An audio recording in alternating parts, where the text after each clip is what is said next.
يا أيها الناس قد جاءتكم موعظة من ربكم وشفاء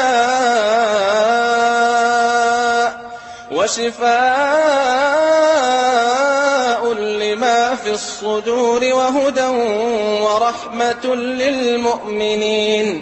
السلام علیکم ورحمۃ اللہ وبرکاتہ. الحمد للہ رب العالمین والصلاة والسلام علی اشرف الانبیاء و امام المرسلین نبینا محمد وعلی آلہ واصحابہ اجمعین. اما بعد. الدواء کے درس میں ہم یہاں سب جمع ہیں. اس سے پہلے گزشتہ قوموں پر عذاب کیسے آیا، عذاب کے اسباب کیا تھے، وہ سارے بتائے گئے تھے. آج کے درس سے ہم انسانی زندگی پر گناہوں کے اثرات کیسے ہوتے ہیں ہلکا ایک ایک بتاتے ہیں، آپ بھی سمجھنے اور ہمیں بھی اللہ تعالیٰ سمجھنے کی توفیق عطا فرمائے. فصل کہہ کر کہا من آثار المعاصی وللمعاصی من الآثار القبیحة المذمومة المضرة بالقلب والبدن في الدنيا والآخرة ما لا يعلمه إلا اللہ. یاد رکھیے یہ سب باتیں وہی علماء لکھ سکتے ہیں جو نیک لوگ ہوں، جنہوں نے اپنی زندگی میں نیکی کا مزہ چکھا ہو اور نیکی کے اثرات دیکھے ہوں. وہی لوگ جو ہے گناہ کے اثرات کو محسوس کر سکتے ہیں.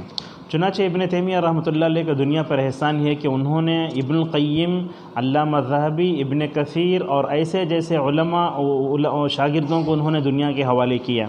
چنانچہ ایک ہی لائن میں پورے گناہوں کا اثر بتایا، کہا کہ گناہوں کا بڑا جو ہے مذموم اثر ہے اور قبیح اثر ہوتا ہے. کبھی اس کا اثر دل پر ہوتا ہے، کبھی بدن پر ہوتا ہے، اور زمانی اعتبار سے دیکھا جائے تو دنیا میں بھی ہوتا ہے، آخرت میں بھی ہوتا ہے. اور کہا ما لا يعلمه الا اللہ، اس کے اثرات کو صرف اللہ تبارک و تعالی ہی جانتا ہے.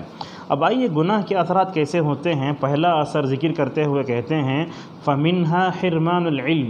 کہا کہ گناہ کا پہلا اثر یہ ہوتا ہے کہ بندہ جو ہے علم سے محروم ہو جاتا ہے.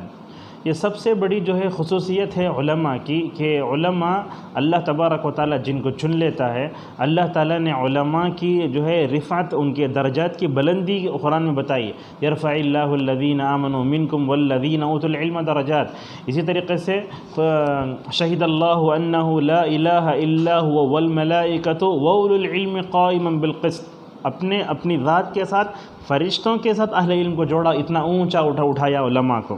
اگر علماء اپنے علم پر عمل نہیں کرتے، گناہوں میں پڑ جاتے ہیں، تو کیا ہوتا ہے؟ خصوصاً علم مکمل طور مٹا دیا جاتا ہے. لہٰذا علم سے محرومی یہ سب سے بڑی جو ہے برا اثر ہے گناہوں کا. لہٰذا اہل علم کا جو طبقہ ہے، آپ دیکھیں گے پرانے زمانے میں کہ علماء الحمدللہ جہاں تک جو ہے ہوتے تھے وہ گناہوں سے دور رہتے تھے. بات یہ ہے ایمان کی پاکیزگی کے ساتھ، علم کی پاکیزگی کے ساتھ یہ گناہوں کی غلظت جمع نہیں ہو سکتی.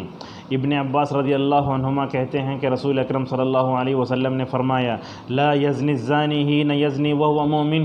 جب مومن جو ہے زنا کرتا ہے تو ایمان نکل کے چلا جاتا ہے، اور اسی طریقے سے جب وہ چوری کرتا ہے، شراب پیتا ہے تو نکل کے چلا جاتا ہے. کمال ایمان. جب فإن تاب رجع الیہ الایمان فشبک بین اصابعہ. اکرمہ کہتے ہیں کہ ابن عباس نے ایسا اشارہ کر کے بتایا کہ اگر وہ توبہ کر لے تو ایمان لوٹ کر آ جاتا ہے. تو معلوم یہ ہوا کہ جب بندے کے اندر سے گناہ کرے تو کمال ایمان نکل سکتا ہے، تو بھلا بتائیے کیسے اس کے اندر علم آئے گا؟ تو اسی لیے آگے علم کہتے ہیں کہ اچھا بندہ جب گناہ کرتا ہے تو علم سے محروم کیوں ہوتا ہے؟ کہا فَإِنَّ الْعِلْمَ نُورٌ يَقْذِفُهُ اللَّهُ فِي الْقَلْبِ. کہا علم ایک ایسا نور ہے جو اللہ تبارک و تعالیٰ دل میں دیتا ہے. امام مالک رحمۃ اللہ علیہ انما یخشى اللہ من عباد العلماء میں جو ہے ابن مسعود کا وہ قول ذکر کرتے ہیں لیس العلم بکثرت الحدیث بل العلم ان تخشى اللہ. کہا کہ علم زیادہ ڈگریاں اٹھا لینے کا نام نہیں ہے. علم وہ ہے جب کہ تمہارے اندر جو ہے تقوی اور خشیت پیدا ہو جائے. اللہ کے نبی صلی اللہ علیہ وسلم نے فرمایا اما انی لاخشاکم للہ واتقاکم لہ. جب سید المرسلین کہتے ہیں کہ دنیا میں سب سے متقی انسان خشیت کا مالک میں ہوں، لہذا وارثین انبیاء ہونے کی حیثیت سے ہمارے اندر بھی خشیت کا ہم جو ہے مکمل طور پر ہونا چاہیے. علم جو ہے ایک نور ہے جو اللہ تعالیٰ دل میں ڈالتا ہے. جب علم نور ہے، جب دل میں اللہ تبارک و تعالیٰ ڈالتا ہے تو اس کا مطلب یہ ہوا کہ جب بندہ گناہ کرتا ہے تو اس وجہ سے اس کے دل میں کڑا نقطہ پیدا ہوتا ہے. تو یہ کیسے ہو سکتا ہے کہ علم کا نور بھی اور اسی طریقے سے یہ گناہوں کی ظلمت بھی مکمل طور پر ایک جگہ پیدا ہو جائے؟ ہو ہی نہیں سکتا. اور اسی طریقے سے کہا آگے والمعصیۃ تطفئ ذلک النور، یہ جو گناہ ہوتا ہے نا تو کیا کرتا ہے، یہ نور کو مکمل طور پر بجھا دیتا ہے۔ اب اس کے لیے مثال دی کہ علم سے محرومی گناہ کا سب سے بڑا ذریعہ ہے، لہذا اس درس کے ذریعے ہم طلباء کو نصیحت کریں گے، جو طلباء مدارس میں پڑھتے ہیں، جو اساتذہ جو ہے مدارس میں پڑھاتے ہیں، ان کو ہر طرح کے گناہوں سے دور رہنا چاہیے۔ اگر وہ گناہ میں ملوث ہیں تو اچھے استاد بھی بن نہیں سکتے، اور اگر گناہ میں طلباء ملوث ہیں تو وہ اچھے طالب علم بھی بن نہیں سکتے۔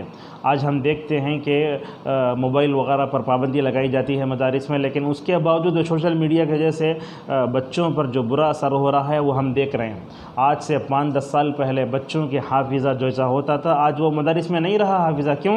اس لیے کہ سوشل میڈیا یا فون کی غلاظت نے مکمل طور پر ہمارے طلباء کے ذہن کو مکمل طور پر خراب کیا ہے۔ اب دیکھیے، علم سے محرومی گناہ کا سب سے بڑا جو ہے اثر ہے، اس کو دلیل سے واضح کیا۔ وَلَمَّا جَلَسَ الْإِمَامُ الشَّافِعِيُّ رَحِمَهُ اللَّهُ بَيْنَ يَدَيْ مَالِكٍ، امام شافعی رحمۃ اللہ علیہ مالک رحمۃ اللہ علیہ کے پاس گئے تو اس سے معلوم ہوا کہ شافعی جو ہے شاگرد ہیں، مالک جو ہے ان کے استاد ہیں۔ بعض روایتوں میں آیا کہ 13 سال رہے، اور بعض روایتوں میں آیا کہ لازمتہ 16 سنہ، 16 سال جو ہے رہے۔ اور رہے تو بھی کیسے، امام شافعی رحمۃ اللہ علیہ بڑے ذہین تھے اور بڑا ادب کرتے تھے۔ کہتے تھے امام مالک کے مجلس میں کئی مرتبہ مجھے سوس لگی لیکن پانی پی نہ سکا میں، اور میں نے موطا پوری پڑھی لیکن ایک ورق کے الٹنے کی آواز مالک رحمۃ میں نہیں پڑھ سکی۔ مالک رحمۃ اللہ علیہ ایک طرف رسول اکرم صلی اللہ علیہ وسلم کی قبر، دوسری طرف جو ہے آپ کا ممبر، کیا جلال محفل میں نہا کر کپڑے بدل کر عطر لگا کر آتے، اور کوئی امام مالک کی نگاہوں سے جو ہے نگاہیں ملا کر بات نہیں کر سکتا تھا۔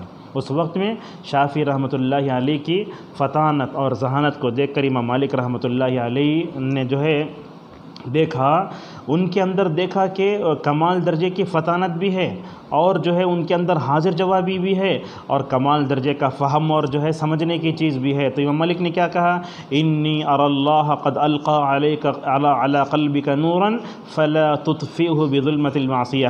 امام مالک نے کہا کہ امام شافعی، میں دیکھتا ہوں کہ اللہ نے تمہارے دل پر نور ڈال دیا ہے، لہذا جو ہے اللہ کی نافرمانی کی ظلمت سے تم اس نور کو مت بجھاؤ۔ شافعی رحمۃ اللہ علیہ اپنے بارے میں کیا کہتے ہیں، شکوت الی وکیع سوء حفظی فارشدنی الى ترک المعاصی وقال اعلم بان العلم فضل وفضل اللہ لا یؤتاہ عاصی۔ بعض علم میں نور کا لفظ بھی آیا ہے۔ کہا کہ امام شافعی کہتے ہیں کہ مجھے سوء حفظ کا میں نے شکایت کی اپنے استاد سے، تو انہوں نے مجھے کہا کہ گناہ چھوڑ دو، علم نور ہے اور اللہ کا فضل ہے، اور اللہ کا فضل ہر ایک کو نہیں دیتا۔ لہذا ہم علماء کے طبقے سے اور اس طریقے سے جو ہے طلباء کے طبقے سے، چاہے اسکول میں پڑھنے والے ہوں یا مدارس سے پڑھنے والے ہوں، ان تمام دونوں طبقات سے ہم کہنا چاہیں گے کہ گناہوں سے دور رہیں۔ آج ہم دیکھتے ہیں ذہانت جو ہے طلباء میں بہت ہوتی ہے، لیکن ذہانت غلط طریقے میں مکمل طور پر استعمال ہوتی ہے۔ یاد رکھیں، علم کی جو ہے جو نور ہے وہ، اور یہ گناہوں کی ظلمت ایک جگہ ہرگز جمع نہیں ہو سکتی۔ لہذا ہم سب سے پہلے اپنے آپ کو جو ہے گناہوں سے بچائیں، ورنہ جو علم ملے گا وہ ہمارے لیے وبال جان بنے گا۔ اسی لیے ہم دیکھتے ہیں کہ بچے یاد بھی نہیں کرتے، اور پرانے زمانے میں جو علماء کا حافظہ تھا، طلباء کا جو حافظہ وہ بھی ختم ہو گیا ہے۔ آج طلباء ہم سے آ کر پوچھتے ہیں کہ ہم کو اپنے حافظے کو قوت بخشنے کے لیے کیا کرنا چاہیے، دماغیں کھانا، فلاں دوا کھانا، ان سب سے بڑھ کر سب سے پہلے گناہوں سے اپنے آپ کو جب تک چھٹکارا نہیں دلائیں گے اس وقت تک ہمارا حافظہ جو ہے قوی نہیں ہوگا۔ اللہ تعالی ہم سب کو گناہ کی اس قسم سے بچائے، اور گناہ کے اس اثر سے جو ہم اپنے آپ کو بچانے توفیق عطا فرمائیں۔ وآخر دعوانا الحمد للہ رب العالمین۔